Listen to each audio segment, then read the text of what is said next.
When it comes to handmade gloves, crochet's probably not the first craft that comes to mind, but why not? With the perfect yarn pattern combination, you can absolutely crochet the perfect pair of gloves that's comfortable to wear, that stays in place, that you can still have access to your fingers so you can get things done while you wear them. And you know what? They're not that difficult to crochet either once you get the hang of it.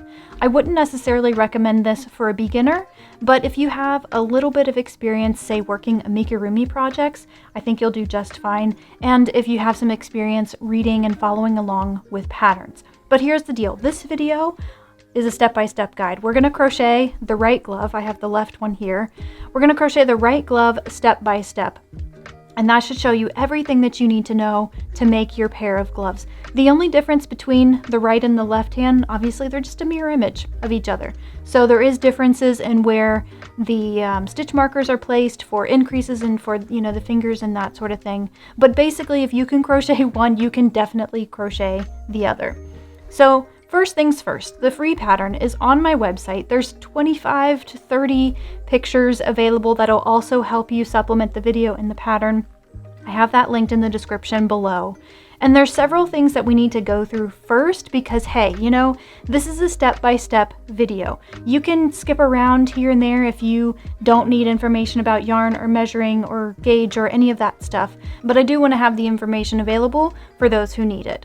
Now, the yarn can make or break this project, so even if you think you are pretty good at substituting yarns, it's still worth paying attention here to make sure you have the right selection. So for these gloves and for the video today, we'll be using Lamia Merino. This is a 100% wool, but the most important part is that it is a number 2 weight. This I found to be the perfect weight. It was just thick enough that it didn't take forever to crochet and you weren't dealing with really teeny tiny stitches. But I do have it linked in the description below. I was able to find it and buy it on Amazon. Malabrigo Arroyo is another option. It is also a number 2 weight yarn.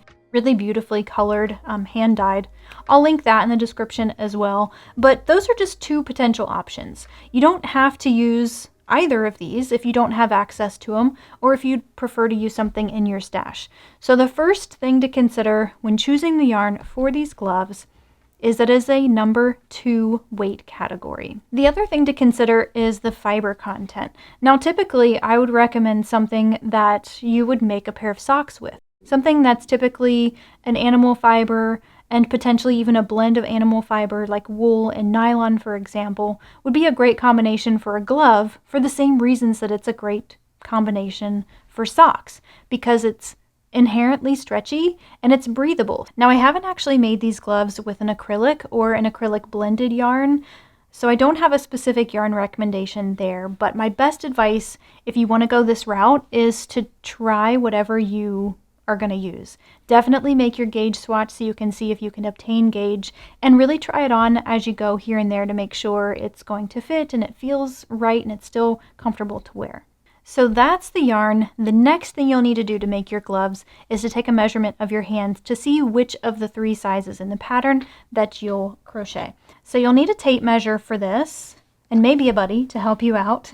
You'll take the measurement at your knuckles and try to be sure that your fingers are together as you're taking this measurement so you know you're getting a good accurate circumference of your hand. So once you have that measurement, you'll look at the sizing chart. So mine measured just a little bit bigger than 7 inches in hand circumference. So I'm crocheting size A. Now, if you're unfamiliar with how different sizes are provided in patterns, it'll look something like this. We have size A on the outside of parentheses, then size B, comma, size C. So once you've found the perfect yarn, you have your measurement, you know what size you're going to crochet, the next step is to check your gauge. Now, I know some of you might be totally comfortable with checking your gauge kind of mid-project. And that's something you can do if you feel like you have the experience and you're willing to potentially have to rip it out and redo it if your gauge doesn't match.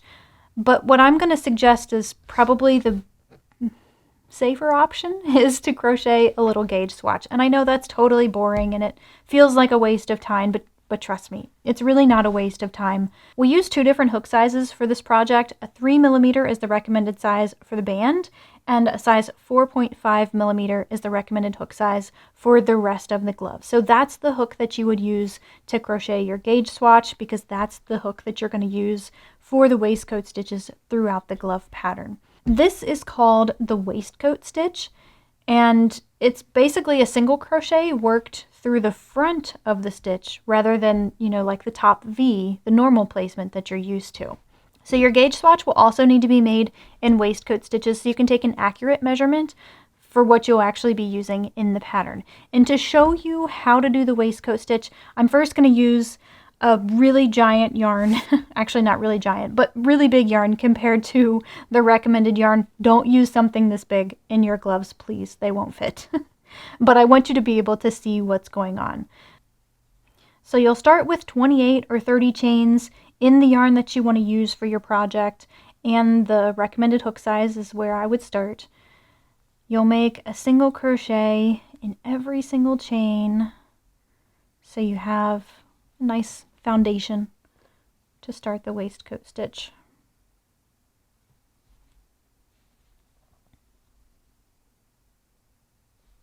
Okay, so once you have your first round of single crochets, you'll start off with the waistcoat stitch placement. So you'll find the first single crochet, and normally you would crochet here, right? Or you could use the back loop only or the front loop only. Those are options that give you different textures. So looking at the front of your single crochets now, you see there's like a V here, and on the back, if you flip it over, there's also sort of a V right there for each one of these stitches. You'll work your hook just right through the middle of the V on the front side and right through the back. So that's the stitch placement for the waistcoat stitch. In practice, it takes a little getting used to, right? Muscle memory is something that you kind of have to break for this one, but it gives you such a really cool appearance. So put your hook right through there and then single crochet like normal. Now there are a couple of tips that I have. The first row of your single crochets, if you crochet them overly tight, which is really easy to do when you're crocheting in a chain, then you might find that this is kind of difficult. It's only difficult on this first row. It tends to be a little bit fiddly. But rounds rather, after this, it gets a lot easier.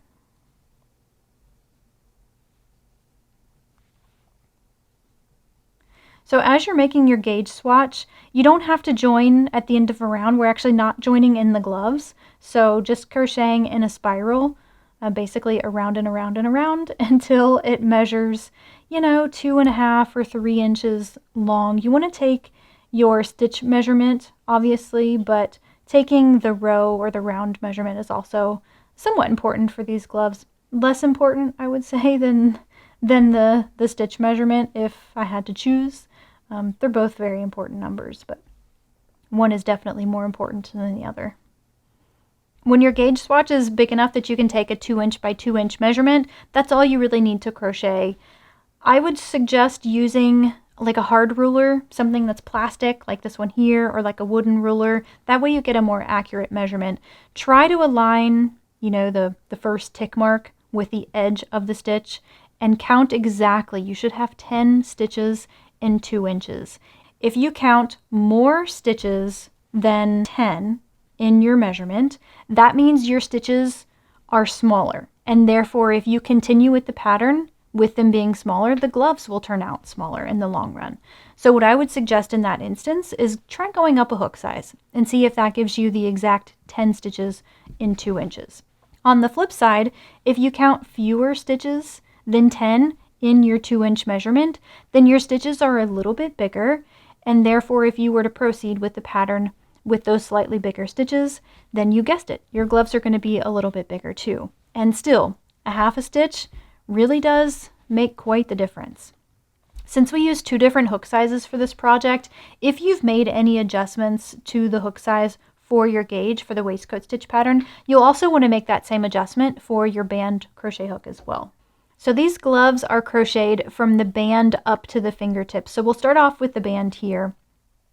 We'll use the smaller of the two crochet hooks, and we'll start off with a chain. Now the size that you're making will determine how many chains you make, so you'll want to refer to your pattern here. For this section, I'm crocheting size A, so I'm starting with 10 chains.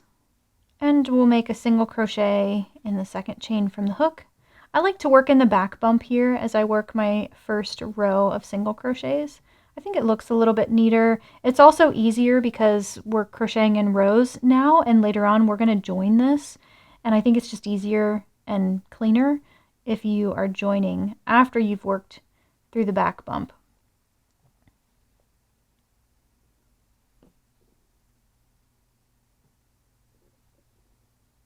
So when you finish this first row, you're going to have one stitch less than the chains that you started with. So I've got 9 single crochets here for size A. It'll be a little bit different for the other two sizes.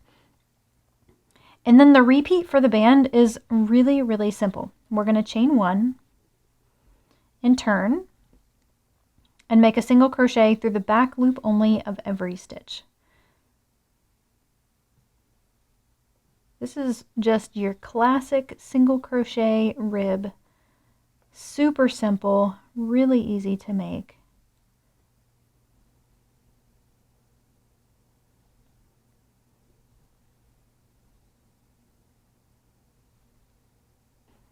And at the end of the row, you'll chain 1 and turn, single crochet through the back loop of every stitch. So the chain 1 at the beginning of the row here, we're not counting as a single crochet.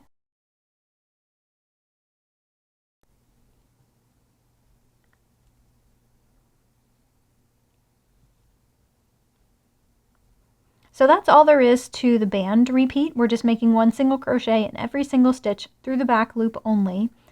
And we'll do so a certain number of rows based on the size that we're crocheting. So for size A, I'm going to crochet 32 rows total in this band stitch pattern, but it's different for the other two sizes. So you'll definitely want to check the pattern so that you make the right size for the size glove that you're crocheting. When you get finished with that repeat, your band will look something like this, and we don't want to fasten off, but we do want to pull up on that working loop. So we need to join the two sides together, and there's a couple different ways that we can do that. We can either crochet them, we can just slip stitch and close it that way, which is one perfectly acceptable option. Or we can use our starting tail to seam the two ends together. That's my preferred method, so that's what I'll do here, but obviously do whatever works for you, whatever's the most comfortable, and whichever technique you're more familiar with.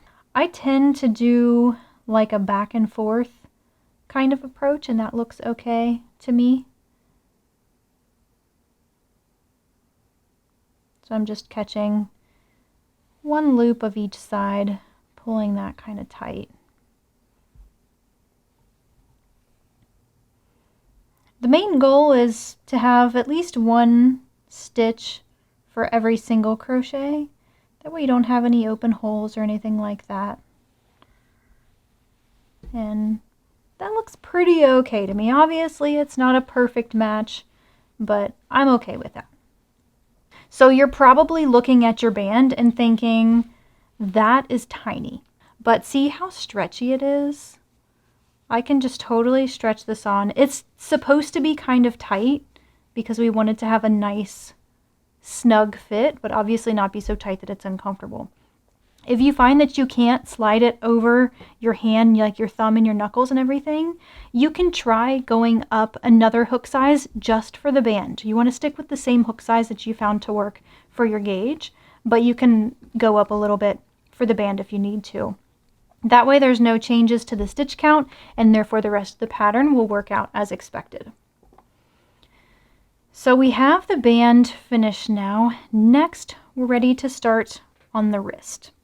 So the first round of the wrist is really quite simple. We're just going to build along the edge. We need to evenly space a certain number of stitches along the edge, and it actually happens to be the same exact number of rows that you crocheted for your band. So I did 32 rows for my band on size A, so I'm going to evenly space 32 stitches around for the first round. So pick up your working loop with the bigger of the 2 crochet hooks, the one that you used for your gauge swatch and you found to be the right size. You'll chain 1, we're not counting that as a stitch, and then we just need to evenly space a certain number of stitches for this first round, and that's dependent on the size you're making. So for size A, I crocheted 32 rows. That means I need 32 stitches evenly placed around. So I just basically make 1 stitch for every single row. So this is technically my first row. I'll just single crochet there. This is another row and this is another one. So I'm going to make 2 stitches between these 2 little areas. And you can play around with your stitch placement. I generally try to work my hook through the middle of a stitch if I can. So that's 1, and then we'll make 1 right here, and that's 2. The other tip I have for this round is, since it's the setup round for the rest of our waistcoat stitches, it's best if we crochet these single crochets a little more loose than we normally would. We obviously don't want to make them so loose that we mess up our tension, but we need to be able to crochet through the middle of them. And the easiest way to do that is if you're a little bit relaxed when you're crocheting them.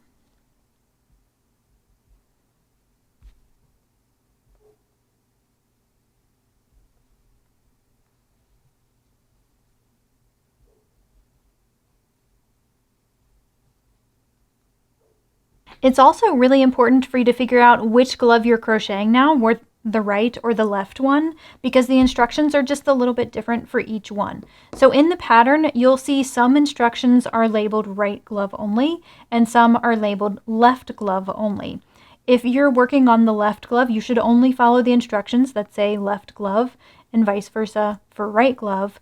Or if the instructions have no indication as to right or left, you should do them for both the right and the left glove. Round 2 is the first part where that's going to come into play. It's the first instruction where you're going to see right and left glove specifically, and that's because in this round we're adding an increase, and we want the increase to be on the outside of the glove, so the stitch count is different for where we're placing the marker.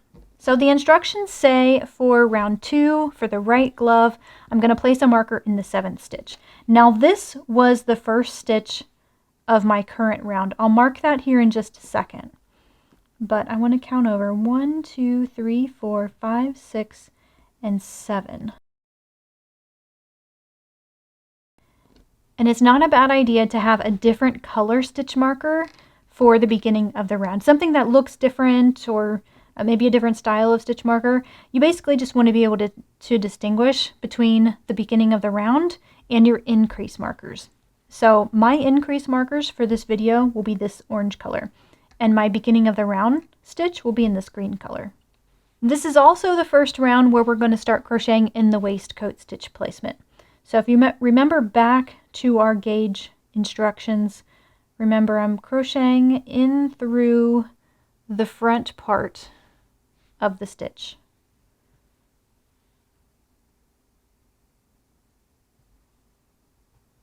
And now this is my new first stitch of the round. So we'll place a marker there and keep going. So for this round, you're going to make a single crochet in every stitch to your first marker.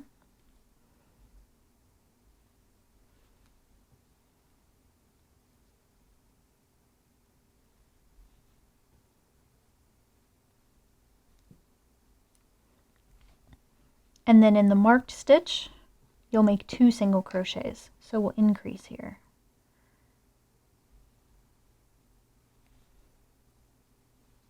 When you increase with the waistcoat stitch placement, nothing is really new. You're just, going through the middle of that stitch twice. And then replace the marker in the first of those 2 single crochets. And then you'll just make a single crochet in each remaining stitch.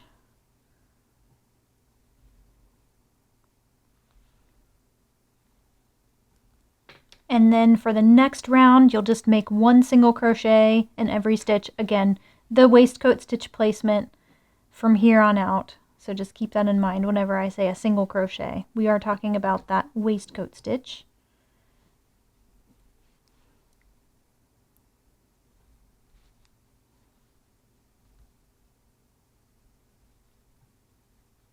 Then for round 4, we're going to increase one more time.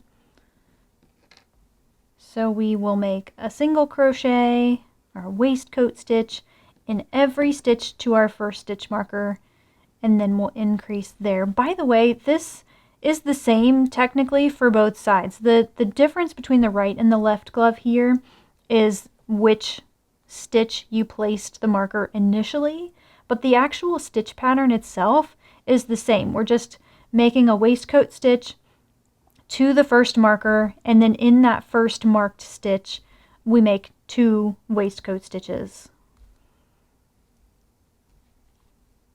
and then we replace the marker in the first of those 2. So we'll make 2 in this one. So at the end of round 4 of the wrist here, we'll have 1 more stitch to our count. So for me in this size A, I'll have 34 stitches. So round 4 is the last round in the wrist portion of the glove. Next, we're ready to move on to the thumb gusset. So this marker right here, we can go ahead and remove. Keep the one that marks the first stitch of the round, but we're going to actually replace this in a different stitch. We're basically marking where the thumb gusset is going to start because that's the next portion that we're starting in the pattern. And it's different from one glove to the next because, you know, they're mirror images of each other. So I'm going to take that same stitch marker, and for size A, the right glove, I'm going to mark the 33rd stitch, which since I have 34 total here, I know that I'm just going to mark the one that's right next to the end. Now that marker and where it's placed is the only thing that's different between the right and the left. The actual stitching instructions are the same. So we'll remove the marker here. What is going on? There we go. And we're just making 1 waistcoat stitch for every stitch until we get to this new marker, which is now our thumb gusset marker.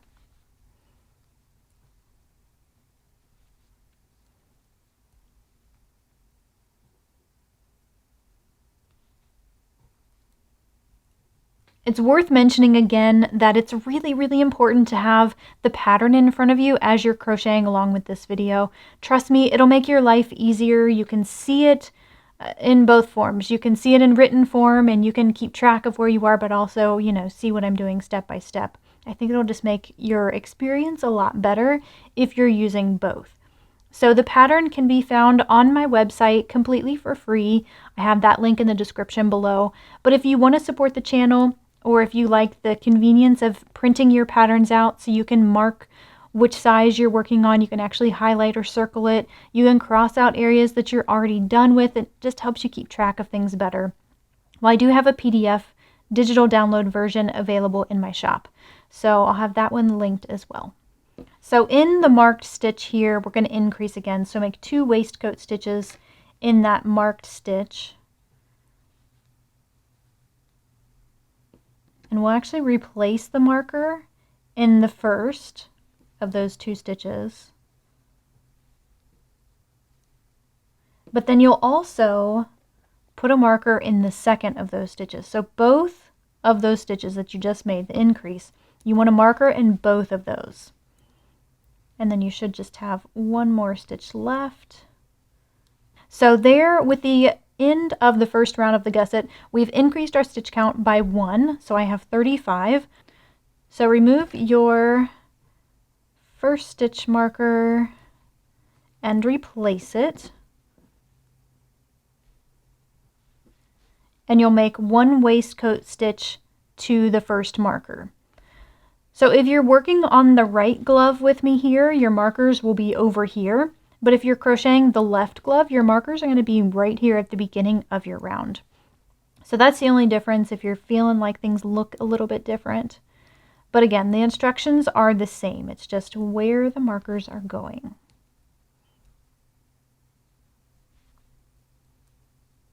Now this time when you reach the first marker, we're going to remove it and increase there.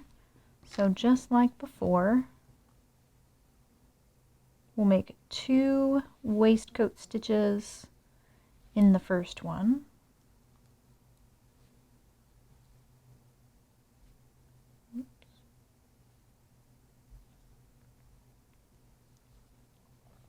And then replace your marker in the first of those 2.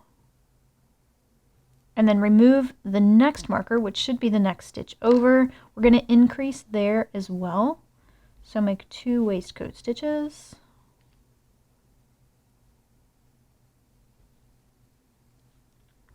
And this time, replace your marker in the second of those 2. So what we're doing here with our stitch placement, or our marker placement rather, is increasing the number of stitches that's between them. So we'll always replace this one in the first, and we'll always replace this one in the second, and by design, you're going to get more stitches in between them. So then we just have 1 more stitch for this round. Now since we increased 2 times for round 2 of the thumb gusset, we should have 2 more stitches for a total of 37 for size A. Now for round 3 of the thumb gusset, we're not going to increase. So we'll make 1 waistcoat stitch in every stitch,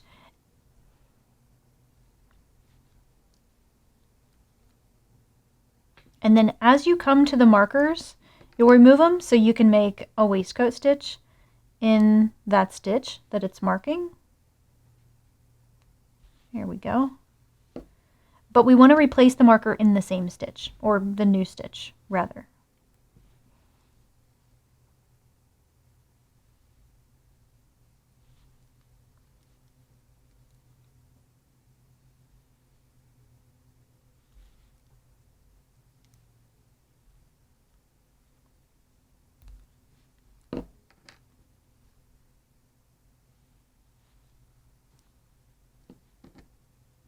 Now we're still pretty early on in the pattern, but it's a really good idea to do a fit check early on and to do it often. You'd be surprised at how much our tension can change from day to day, hour to hour, based on our mood, what position we're in. I mean, believe it or not, when I crochet here at my table to show you, I always crochet looser than if I'm just crocheting normally in my lap.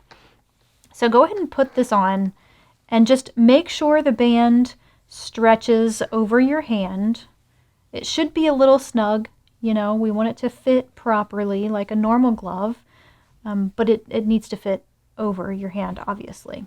But if you found that maybe it was a little bit too small, that the band isn't exactly stretching over your hand the way you'd like to, or that the whole glove is just a little bit too tight in general, rather than change your hook size or try changing the gauge or anything complicated like that, I would recommend just going up to the next actual size. So if you're crocheting size A and it's a little bit too snug, then maybe just jump up to size B and see how that works out for you. All right, so round number 4 of the thumb gusset, we do want to increase again. We're not going to do so until we get to those thumb gusset increase markers though. So you guessed it, we're going to make 1 waistcoat stitch in every stitch until we get to the first marker.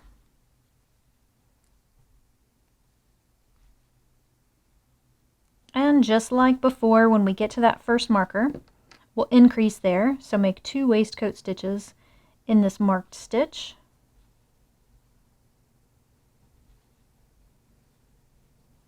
And replace the marker in the first of those 2. So then you'll just make a waistcoat stitch in each stitch to the next marker.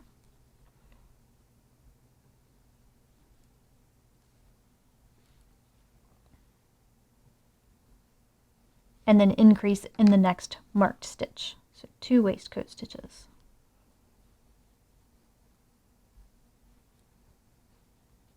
And this time, replace the marker in the second of those 2. So now we should have 1, 2, 3, 4 stitches between our marked stitches. Got 1 more stitch left in this round.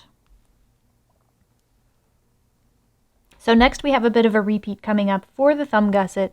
We're going to repeat rounds 3 and 4 a certain number of times depending on the size that we're making. Well, as much as I wanted to finish this glove in a single day, that's just not in the cards for me this week. So we're starting on day 2 here. We do have our finished thumb gusset. So if you haven't done it already, put it on, do a fit check. The main thing we're looking for is where the glove meets, you know, this webbing kind of between your thumb and your hand. We want it to sit right up next to that. If it doesn't, go ahead and add a round of just single crochets, no increases or decreases or anything like that. But you basically just want it to sit right there, because when we do the thumb in the next part of the pattern, we're going to close that up, and we need to make sure you have enough space that it's comfortable. The other checkpoint you can do is look at your thumb gusset and count the number of stitches between the markers. For size A, you should have 12 stitches between the markers, and for sizes B and C, you'll have 14 stitches between the markers. You basically want to make sure you are sizing your glove based on the circumference, because that's the part that you really can't change easily in the pattern. As long as the circumference fits, then you can make adjustments to the length of the fingers, to the length of, you know, this part of your hand, even, you know, down here where we're at with the thumb gusset. You can change the length just by adding a round or subtracting a round if you find that it's a little bit too long for you. This point in the pattern, for size A only, we're jumping straight into the thumb instructions. But if you're working size B or size C, you are adding a couple of extra rounds to that. So when you're ready to start on the thumb, the first round, we're going to remove the beginning of the round marker, make a waistcoat stitch there, replace this marker. We're going to shuffle these markers around quite a bit, but for now, go ahead and keep that in place so you know which is the first stitch of the round. And we want to make one waistcoat stitch in every stitch until we reach the first marker. So here on the right glove, it's actually all the way around. The first marker is here. But if you're working on the left glove, the first marker is going to be, you know, really close to the beginning. Once you reach the marker, go ahead and remove it. Make a waistcoat stitch in the marked stitch, and then replace it. So no increases or anything like that, just one stitch, and then make one waistcoat stitch in every stitch until you get to the next marker.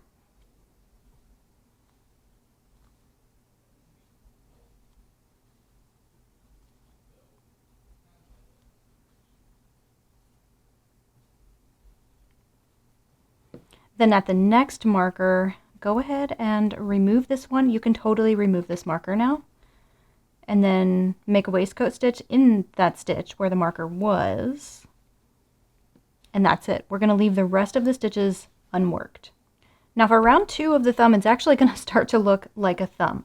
So look at your work like this. Doesn't matter if it's right or left hand, it'll still be a very similar thing. Our first stitch of this next round, round 2 in the thumb, is going to happen in this marked stitch. So what we need to do is fold the glove in half so that you have easy access. It should be, you know, basically across from where your hook is currently.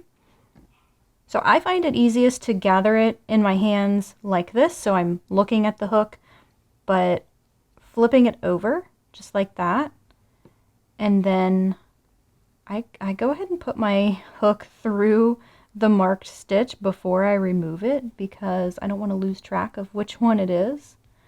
So put your hook there, and then I'll remove the marker. We can just remove that one completely now and finish your waistcoat stitch.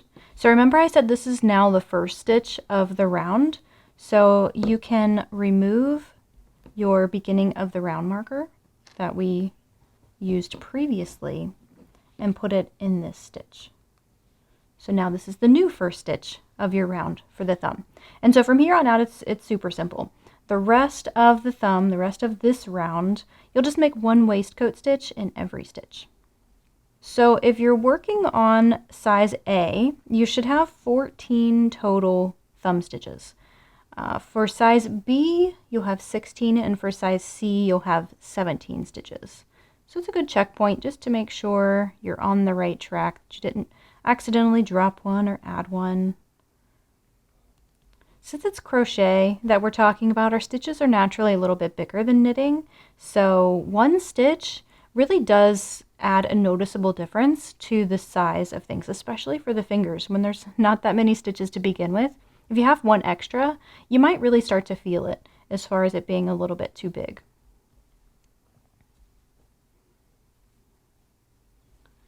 And when you get to the last stitch, this stitch it's always a little bit wonky because, you know, it's connecting the two sides together. So it's a little bit more fiddly to get your waistcoat stitch like in the proper position. Just do the best you can on this. You really can't see it if it does look a little bit wonky, but overall not too bad. So that's round 2 of the thumb. Now round 3 of the thumb is super simple. Just one waistcoat stitch in every stitch. It will get easier as you add more rounds. This first stitch, you know, you're still kind of reaching over things, so it can be a little bit fiddly. But you know, the best tip that I found making this glove over and over and over for the past few weeks is it's really tempting to make your stitches kind of tight and sort of muscle it right now because you're crocheting in awkward ways. You know, you're crocheting a tiny little piece compared to what you were crocheting before, and that can cause you to tense up. But stretching stitches from one side of your work to the other can also make you kind of tighten up a little bit with your tension. And remember, tight tension it's kind of the enemy of the waistcoat stitch. You know, you have to find that balance where you have the right amount of tension that you can still work your hook through the stitch and it not be, you know, a total pain. But yeah, you can't have it so loose that you change your gauge too. So just keep in mind as you're crocheting the fingers that if you find yourself tensing up because it's small or you're doing kind of a strange motion, then just try to remember to maybe pull up a little bit further. That's how I control it. So when I get to this one, I like to exaggerate that last motion, the yarn over and pull through, and sort of just pull it up and settle things out and then finish the stitch. That goes a really long way. It's something super simple, but it makes all the difference. So once you have that round done, you can do another fit check. I mean, honestly, this is the fun part because it really feels like a glove at this point. There we go. And just double check that it sits in a comfortable place on your thumb. So like right here, it feels pretty good. So we're pretty much safe to go on to the repeat now for the thumb, which is really simple. We're just going to make a waistcoat stitch in every stitch until we can reach sort of the tip of our thumb. So there is a suggested amount of stitches that you'll repeat to accomplish this, but just know that everybody's fingers are different. They're different lengths. It's really hard to come up with the exact size, the exact finger length that fits everybody. But the good thing about this part of the pattern is it doesn't matter. It doesn't matter how long your thumb is, how many rounds the pattern says you should do. Basically, what you're looking for is crocheting until you reach the tip of your thumb. I'll show you exactly what I mean when I get to that point in the pattern. So for now, just know that you should crochet a waistcoat stitch in every stitch for your thumb. So once it reaches right about there on your thumb, you can safely go ahead and do the last round. So for the last round, we're going to decrease our stitch count quite a bit. We can remove the marker and we'll make a single crochet 2 together technically, but we're using the waistcoat stitch placement. So still put your hook through the middle of the stitch, just like you're doing a normal waistcoat stitch. Pull up a loop and then leave it there, and then do the same thing for the next stitch. And then when you have 3 loops on your hook, you can yarn over and pull through all 3. You can go ahead and mark this stitch as the first if you want. You technically don't have to if you know what you're looking for. Totally up to you. And then we're going to do that over and over until we get to the end of the round. So for sizes A and B, since you have that even number of stitches, you shouldn't have any stitches left. And so what you can go ahead and do is remove the marker and then just make a slip stitch through that first single crochet 2 together. We're just correcting the jog from where we crocheted in a spiral.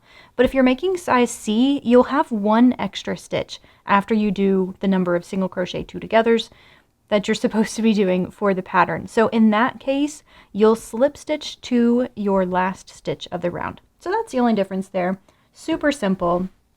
Now we can go ahead and close this up. So leave yourself a tail that's, I usually go about 8 inches or so, 6 or 8 inches. You don't need a ton. I'll pull up on this. And I've played around with this a lot, trying to find the best way, the cleanest way to close up this little hole. And here's what I was able to work out to be the best. So I've got my yarn coming from here. I've got this stitch next to it. I'm going to run in this direction, but just catching that outer loop.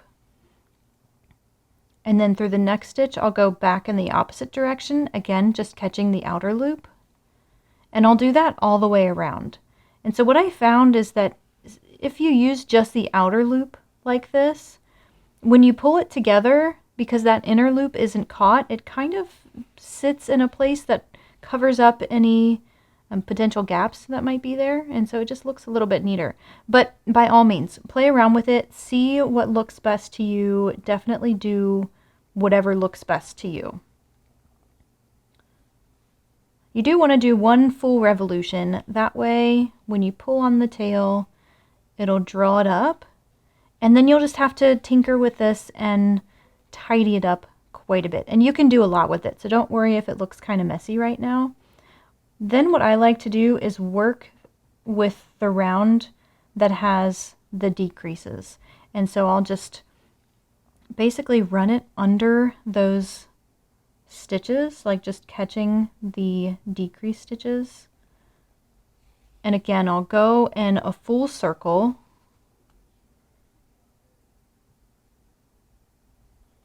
Yeah. See, you can really do a lot with your yarn needle. So from here, I'll just run the tail just directly through the middle. And you have a choice from here on out. You can either turn the glove inside out and weave it in along the inside, which I think is a good thing to do, especially if you're going to gift it or, you know, it's really personal preference. I am taking a little bit of a shortcut, and once I run them through the middle, I'm pretty confident that I have woven it in enough on the top side here, closing it up, that I don't think it's going to go anywhere. So I'll just take my scissors then and trim this sort of up in the thumb. So there we go. We've got a hand, we've got a thumb, we have just a little section left to crochet right here, and then of course the 4 fingers. This part goes incredibly fast, but you got to do a fit check. That's the rewarding thing about this pattern. After you finish one section and you get it done, you got to put it on, admire your work, give yourself a little boost of energy to crochet the rest of it. Super fun. So before we move on to the additional hand instructions, do a check on the remaining stitches in your glove. So as you're counting these open stitches, you'll want to start next to the thumb. So right here, you can see that this stitch is part of the thumb because we have a stitch worked into this one. So this would be the first one that I would start with. Count all the way around, and again, ending in the stitch that's next to the thumb. You need that to be a specific number. The number is different for each of the different sizes, and that's pretty important because the fingers have to go in a certain place as we're crocheting them on, and in order to do that, we need to make sure we have a specific stitch count here so that we can work up to that specific stitch count later. All right, so if you're good there, then jump to the additional hand rounds section of the pattern. We're going to start off, and this is the next section of the pattern where you're going to see a difference between the right glove and the left glove. And it's a mirror image, right? So the only difference is just which direction your glove is facing as you start this round. Because I'm working on the right glove, I need to start with the glove facing up. If you're crocheting the left glove, we'll pull this in even though it's finished. For the left glove, you will start with the glove facing up. So this would be the top side of the glove, right? So you'll start here. So with that being the only difference, we'll fasten on in a particular stitch. And here's what I like to do. Make your slip knot and place that on your hook and just tighten that up. And we can make a really tidy, like, fasten on without actually having to make a chain. And it just looks a little bit neater. So the pattern says that we're going to fasten on in the same stitch as the thumb.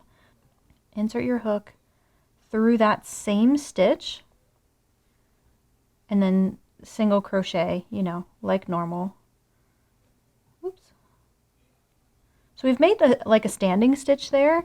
We'll have our slip knot there. We'll just weave this in and it'll be part of the pattern, but we don't have any chains that way.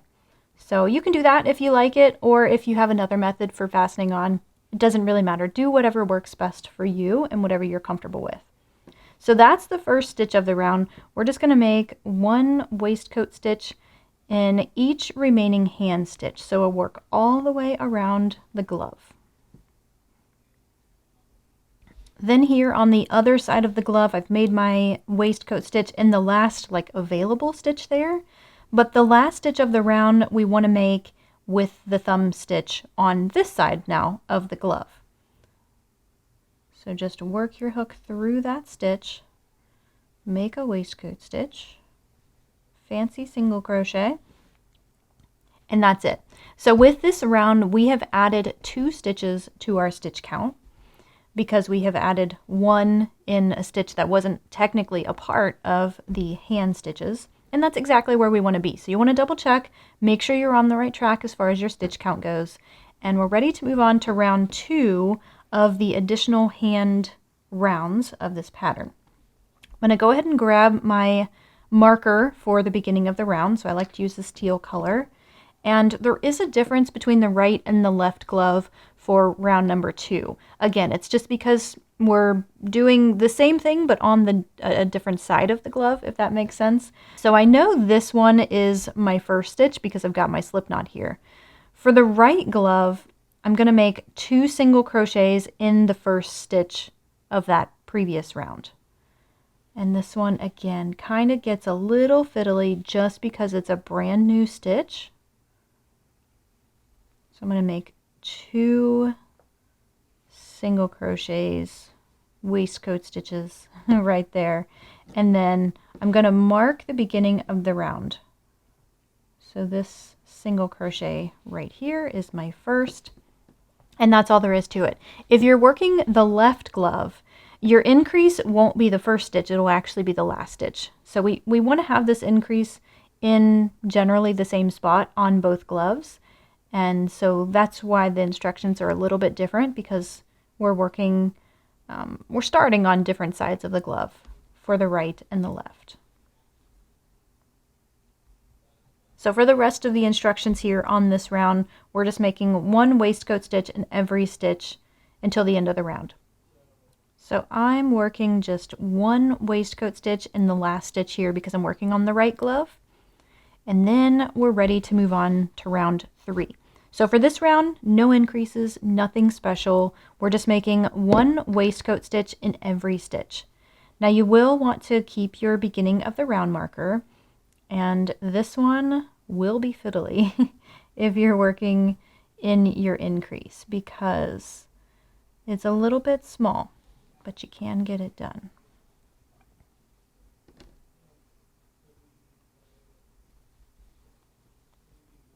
There we go. So for this round, no change to our stitch count or anything like that. Just make 1 waistcoat stitch in every stitch, and that's for both gloves. Both gloves, all sizes. Now I know at some point you're going to be crocheting both the right and the left gloves, and you could be working any of the 3 sizes. So in order to make this the best experience possible for you, have the pattern in front of you. Whether you've got it pulled up on the website and you're looking at that, or you've bought the pattern from our shop and you've got the printed pattern in front of you, you're just going to have a much easier experience if you're looking at the pattern as you follow along with the video. Because with 3 different sizes and 2 different gloves, if I were to break down every step of every one of those options, this video just wouldn't be watchable. It would make things so much more confusing, and that's why it's best to follow the steps. I'll show you the differences, obviously, when I come to them, but have the pattern in front of you. I think you'll just find that everything will make so much more sense when you're seeing it and hearing it at the same time. So that's all there is to round 3. Next we have a short little repeat coming up. The instructions say that we need to repeat the last 2 rounds 2 more times. So we're going to repeat round 2, round 3, then round 2, then round 3. So we'll increase our stitch count by 2. So remember, round 2 is your increasing round. So here on the right glove, I'm increasing in the first stitch, but remember, for the left glove, you're increasing on the last stitch. So that's the first round in the repeat, and then you'll follow that up with a round that's just waistcoat stitches, no increases. So here's what it'll look like at the end of that repeat. We've added just a little bit of length, and we need to do another fit check. First though, double check your stitch count, make sure it matches the pattern for the size that you're making, and then yeah, let's try it on and see where it lands. I'm making size A, and this is another part in the pattern where it's going to be a little bit different for each size that you're making. So for size A, after that repeat, you're jumping to the Pinkie instructions. But for the other sizes, you'll add a couple more rounds, depending on the size that you're making. So for size A, I'm going to double check and see where it lands because the Pinkie is the next finger we're doing. So like we did for the glove, where it reached kind of right in the crease here of our thumb, we want it to land kind of in the same place for our Pinkie. Now, if you're crocheting size B and C, you will add a couple more rounds. After you finish those rounds, do your fit check, see if it lands in the right place on your Pinkie, and once it does, once you're satisfied with it, then we can move on to the Pinkie instructions. Now, just like we were saying before, there's a lot of customization in the length of these gloves. So let's say you're working on size A and you have long hands and fingers like I do. You might have to add an additional round to your hand. That's totally fine. I just wouldn't add or remove any stitches because we do need to keep our stitch count consistent. That way our fingers and the pattern works out for those. Now for the Pinkie, we need to pull in our 2 stitch markers, the ones that we used for the thumb gusset. We'll use those 2 to mark the stitches where we're going to start and stop the Pinkie. So this is another part in the pattern where it's different for the right and the left glove. Basically the difference is which stitches you're marking for the Pinkie. So just follow along there. For the right glove, size A, I'm marking the 12th stitch first. So now, and I'm counting over from the beginning of the round marker. So this is stitch number 1, 2, 3, 4, 5, 6, 7, 8, 9, 10, 11, and 12. And then I'm also marking the 19. So that's 12, 13, 14, 15, 16, 17, 18, and 19. And if you've got your glove laying flat like this, where the thumb comes directly out from the side, you're probably like, wow, that's a really weird place to mark for your Pinkie. But it actually shifts over a little bit. So the thumb is just slightly on the inside. You can kind of see it here on this left glove. See how the thumb is sort of positioned inward? It makes for a more comfortable and custom fit, I guess. So once you have those stitches marked, then we'll just pick up our working loop here. We can keep the beginning of the round marker. That's totally fine. We'll move it and shuffle it around again like we did before with the thumb, but we'll keep it in place for now. So make your first waistcoat stitch, and then you're gonna make a waistcoat stitch in every stitch until you get to the first marker.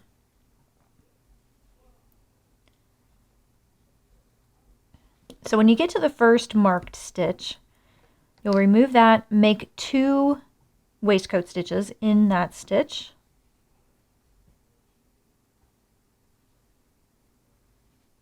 Okay, and then you'll replace the marker in the first of those 2. And then make 1 waistcoat stitch in each until you reach the next marker.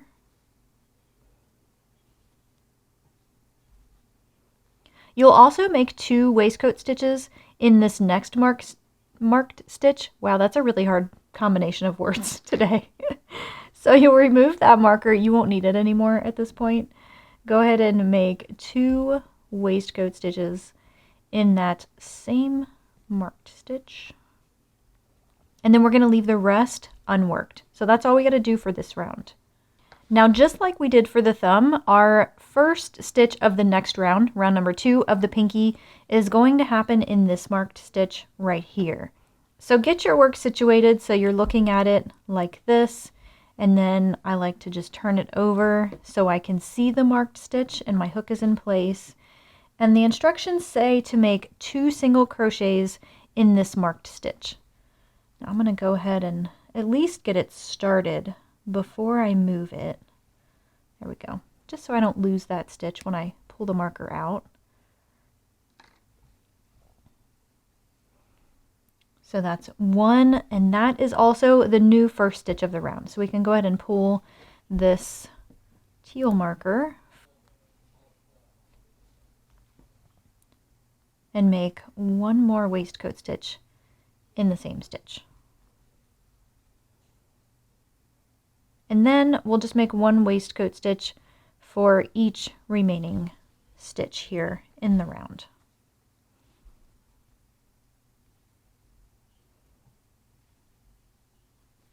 So for each different size, you're going to have a different number of waistcoat stitches in this pinky round.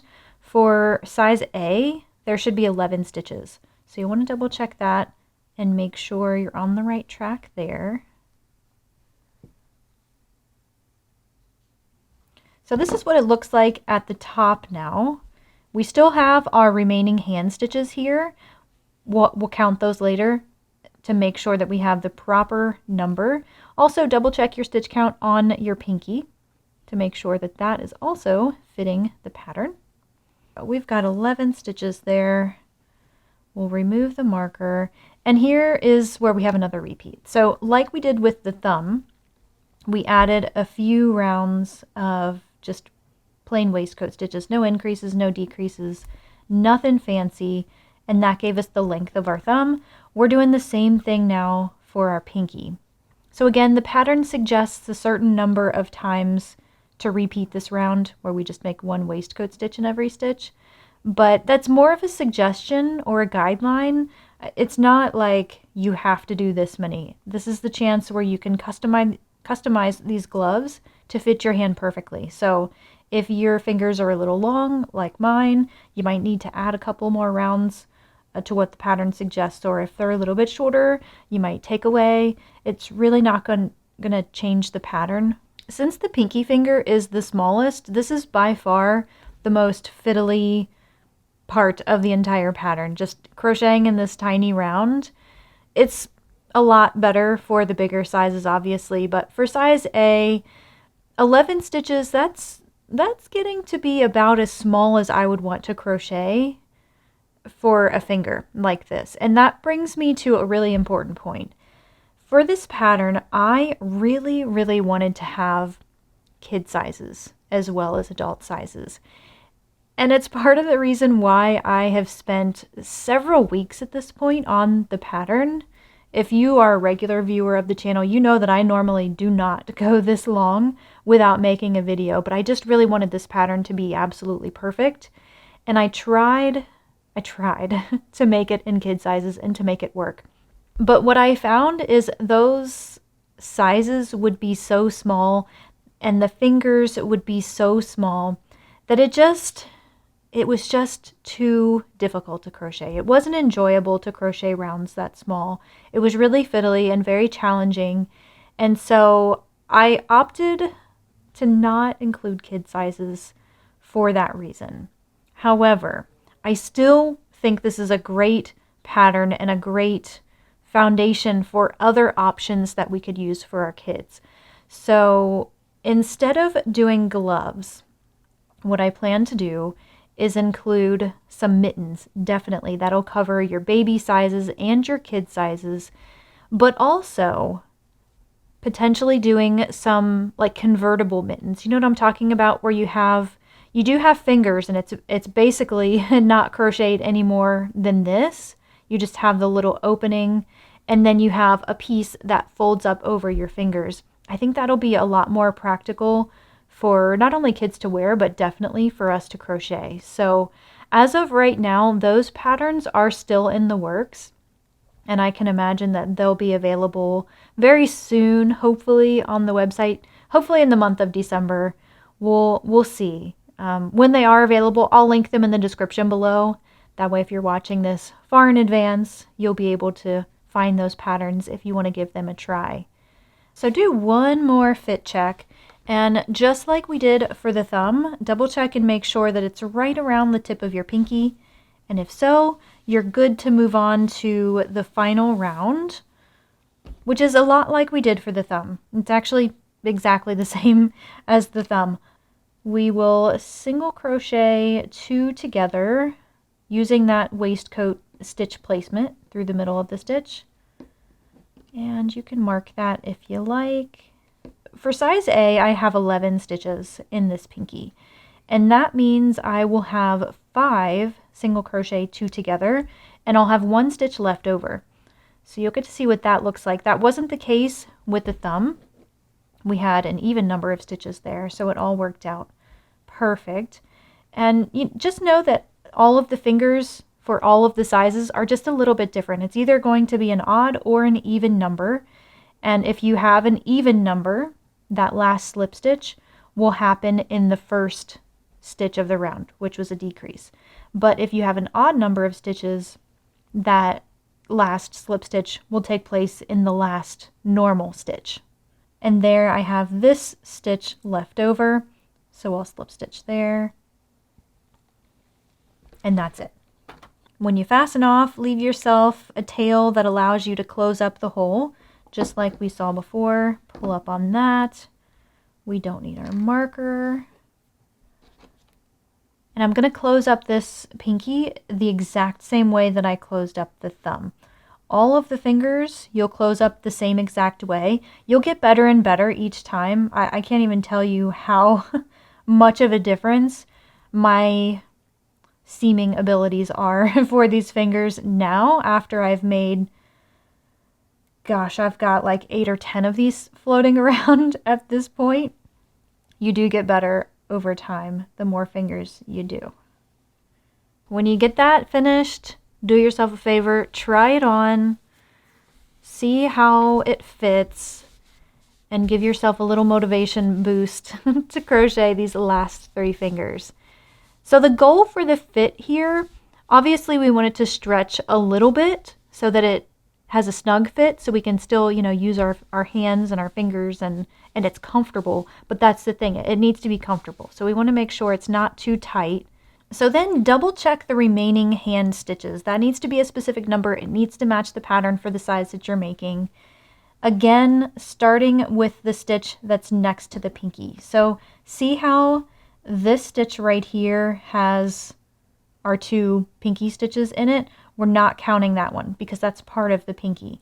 So we'll start with the next one over. 1, 2, 3, 4, 5, 6, 7. Count all the way around.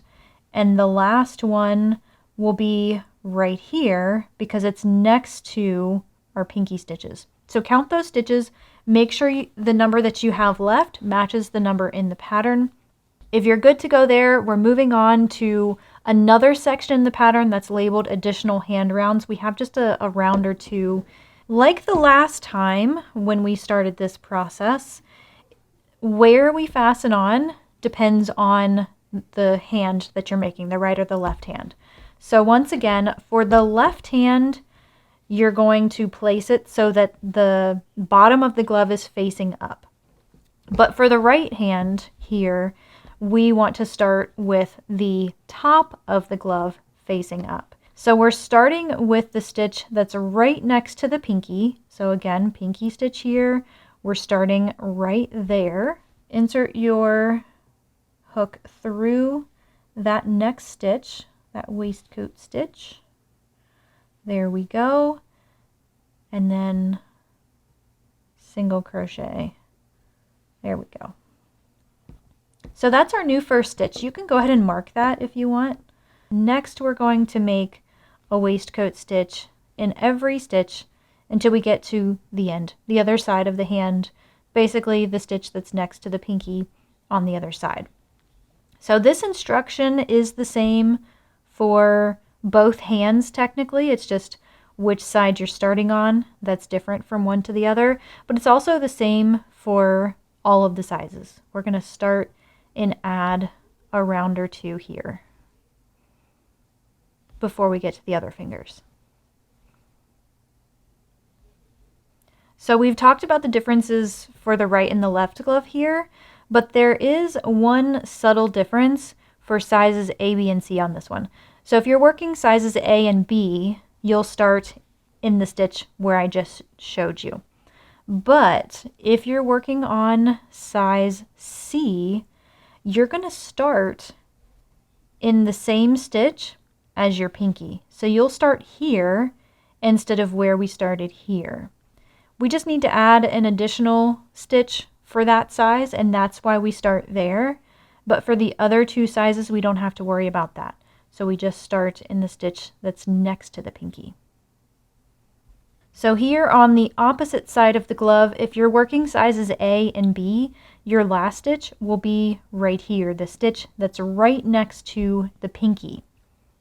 But remember, if you're working size C, then, let me finish the stitch really quick. If you're working size C though, your last stitch will be made with the pinky. So it actually will take place right here. So for sizes A and B, since we started in the next stitch over, our hand stitch count now at this point is the same as it was previously when we checked after finishing the pinky. But for size C, we added 2 stitches because we technically made our first and last stitch in stitches that were part of the pinky, so that added 2 to our overall count. Check the pattern, make sure everything looks like you're good to go, and then we can start on the ring finger. So using this stitch as the first stitch, we're going to mark for our ring finger stitches. So grab your 2 other colored stitch markers, and for size A here, I'm going to mark the 5th stitch. So 1, 2, 3, 4, 5, and I did count this one as the first one. So 1, 2, 3, 4, 5. It'll be slightly different for the other 2 sizes, so definitely check your pattern. And then the other stitch that I'm going to mark is the 26th. So I know this is 5, 6, 7, 8, 9, 10, 11, 12, 13, and 26.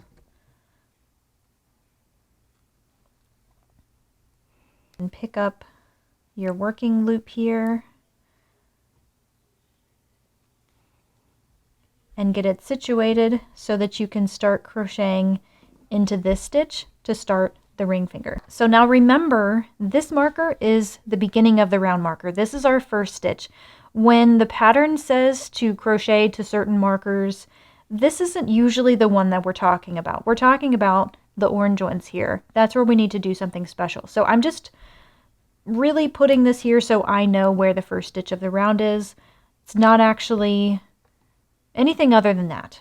So I say that because the instructions now say, after we've marked that, to make a single crochet in each stitch to the first marker. Again, using that waistcoat stitch placement. That's how the pattern's worded, as a single crochet with notes that say you should, make it through the front of the stitch for the waistcoat stitch. So that's my new first stitch of the round. I'll go ahead and mark it with this one. And I'll make 1 single crochet waistcoat stitch to my first marker. So my first marker is this one. It'll look very similar for the left glove too.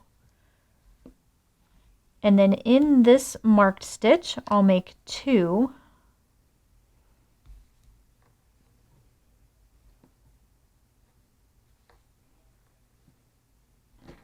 And I don't need this marker anymore. We can set this aside. And then you're going to make your next couple of stitches in the next marked stitch, which is on the other side of our glove. So hold it like this, flip it over so that you can see that next marker. And we'll also make 2 single crochets, 2 waistcoat stitches in this marked stitch as well.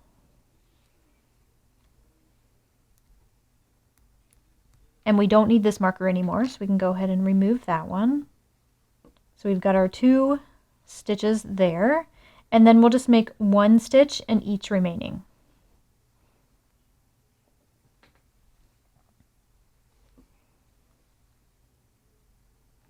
These little tails, I actually keep on purpose. We'll come back to these at the end.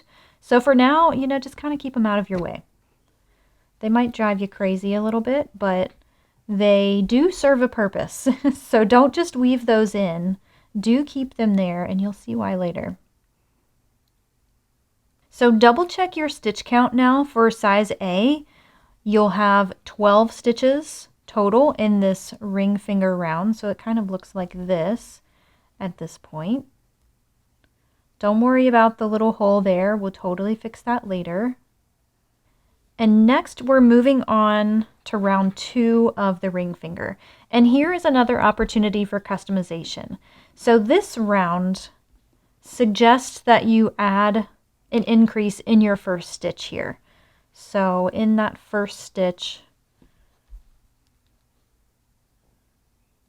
we'll make 2 stitches and increase our stitch count by 1. But here's the deal. This increase is totally optional.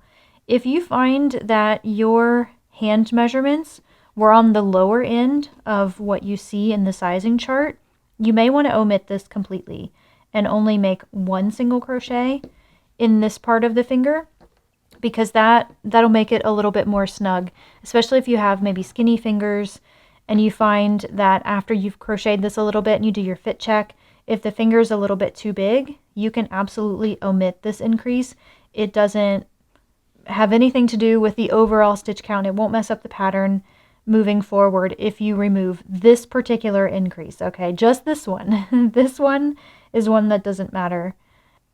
Otherwise, for the rest of the round, you'll just make 1 waistcoat stitch in every stitch.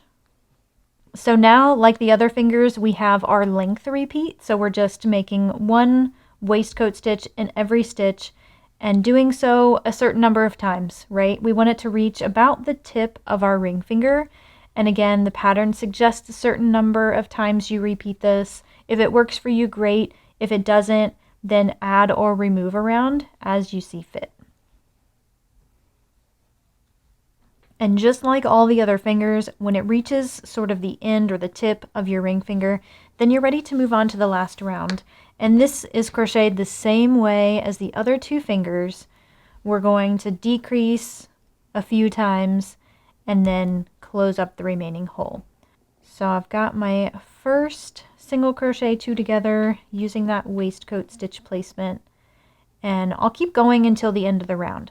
So for this one, I have an odd number of stitches for the ring finger for size A. We've got 13 stitches here. I think for B you have 14 stitches, and for C you have 15 stitches. Yeah, I think that's the case. So the ending will be a little bit different for sizes A and C than they are for B, but it's nothing you haven't seen before. You'll slip stitch to the stitch that's remaining, unless you're working on size B, in which case you'll slip stitch to your first single crochet 2 together. You'll go ahead and fasten off like you've done before. I'm closing this finger up exactly the same as I did for the other couple of fingers, so I won't bore you and make you sit through this 5 times. We're doing it all the same. And just like that, we have 2 fingers left to go. These go by super quick. And now the instructions here are a little bit different for the right and the left hand, just like you've seen before. For the right glove, you're going to have the top part of the glove facing up. For the left glove, you're going to have the bottom side facing up when you place your stitches. All of that's spelled out in the pattern, so no worries there. The stitch that you're marking is different for each size. That's also spelled out in the pattern. For size A here, I'm going to place a marker in the 5th and the 16th stitch. And since we don't have a marker to count by, the pattern tells you specifically which stitch to start with. So this stitch right here is part of the ring finger. We're not starting there, but we are starting with the stitch that's right next to it. So this counts as stitch number 1. So we have 1, 2, 3, 4, and 5. So that is my first marked stitch.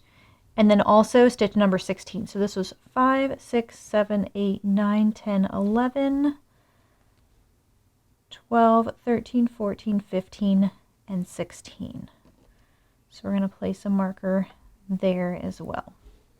Now again, for the right glove with the top side facing up, we're going to fasten on so that we can start crocheting the middle finger. Same as before, make your slip knot, place it on your hook.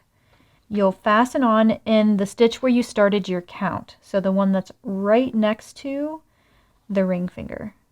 So make your waistcoat stitch there.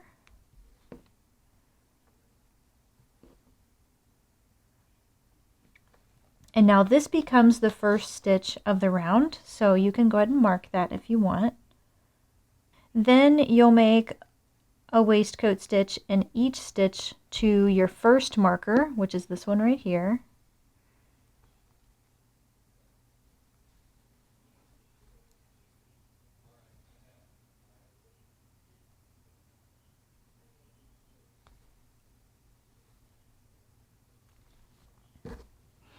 And in that marked stitch, you'll make 2 waistcoat stitches, and we can remove that marker. We don't need it anymore.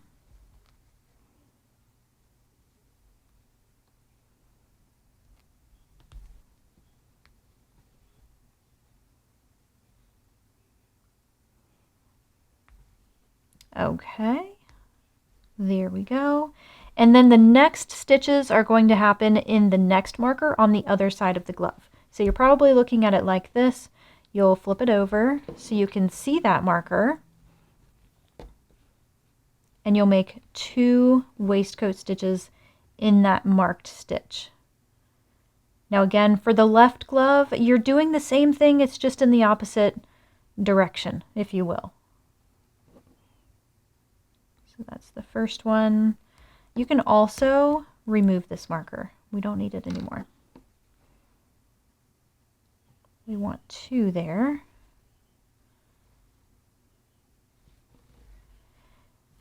And then we'll make a waistcoat stitch in each remaining stitch.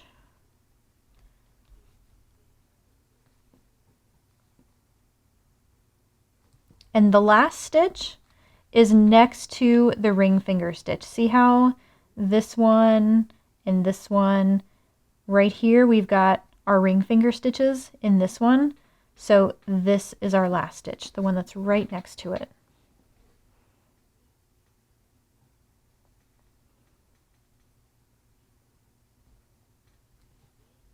That'll also be true for the other sizes as well. So that's the last stitch of the first round of the middle finger. We can go ahead and flip it over once more. And for round 2 of the middle finger, a lot like we did for the ring finger, where we increased in the first stitch, we're going to do the same here. But if you think that this increase will make the finger too big for you, you don't have to do this step. You can just make 1 single crochet or 1 waistcoat stitch in the first and you're good to go. I'm going to go ahead and make 2 because that works for my hands. And then we'll just make 1 waistcoat stitch in every stitch to the end of the round.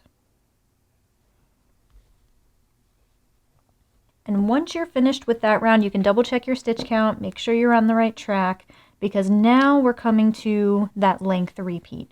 So we just need 1 waistcoat stitch or 1 single crochet through the front of the stitch for every stitch until it gets to about the tip of your middle finger. So again, you can refer to the pattern for a suggested number of repeats, or you can just keep crocheting until it's as long as you think it needs to be for your finger and you're good to go.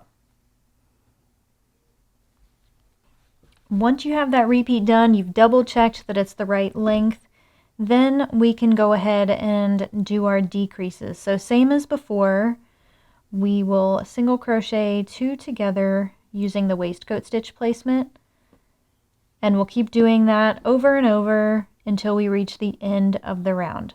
So remember, if your finger has an odd number of stitches, you're going to have 1 extra stitch at the end, and if so, you'll slip stitch there.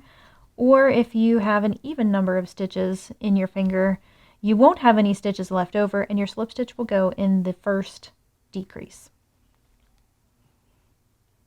Then you can fasten off and close up this finger the same as you did for the other fingers. So with that, we have just 1 more finger to go.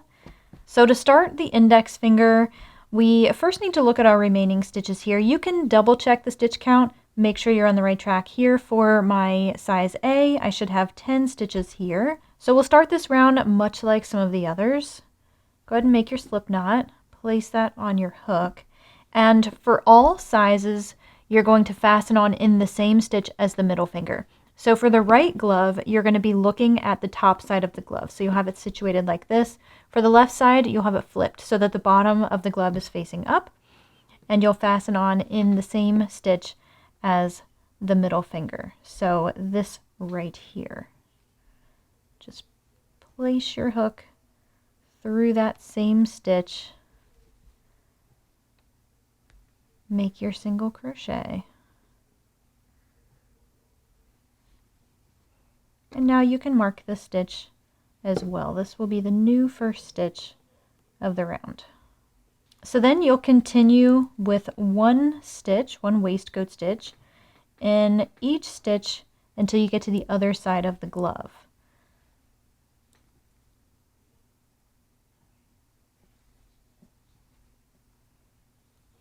And then on the other side of the glove here, I've made my last single crochet in the last available stitch that's left here, but the last stitch will take place in the same stitch as our middle finger here. So again, it's the same for both the right and the left gloves, but it's just different from one side to the other because you start on different sides per glove.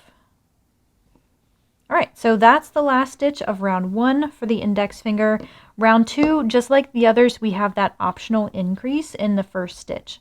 So round 2, in the first stitch, you'll make 2 waistcoat stitches, or you can choose to omit this increase if it makes your finger too big,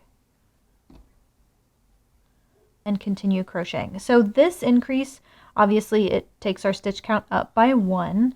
So for the small size, we should have a total of 13 stitches for our index finger.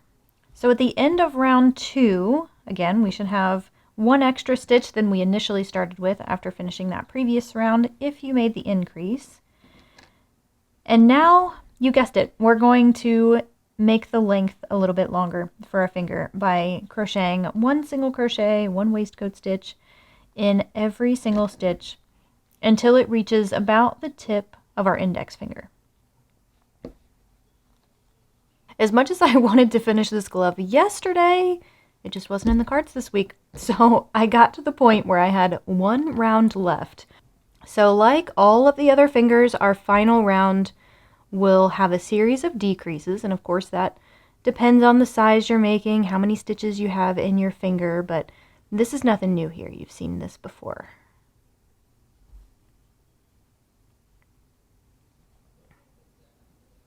So there's the 6th slip stitch in my remaining stitch. Unless you have an even number of stitches, then you'll slip stitch in your first decrease. And we'll fasten off and finish up this finger just like all the others. So there we have it. We're totally done with the crocheting part. We have just a couple more things to tidy up. you should have an end from where you fastened on to create each of the fingers. We're going to use that to correct the little hole that you see in between each finger. That happens, that there's nothing you did wrong if that's the case. If you're seeing those, I mean, you're definitely seeing those. You didn't do anything wrong. There's just a little gap there, and that's a result of adding the fingers individually, but it's really easy to fix. So you can go about it several different ways. I kind of just sort of treat it like a drawstring. So I'll just run my needle under these stitches and then back around over here and just kind of pull on that.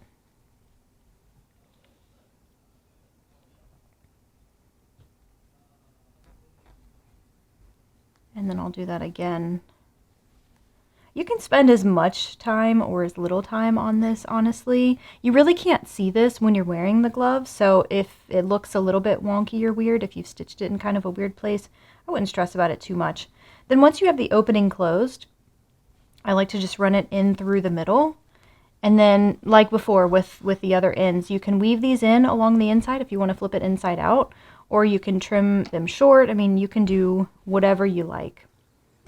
And the project just wouldn't be complete until we put them on and try them for the first time. This has by far been one of the most rewarding projects that I have ever crocheted, one of the funnest patterns that I have ever written.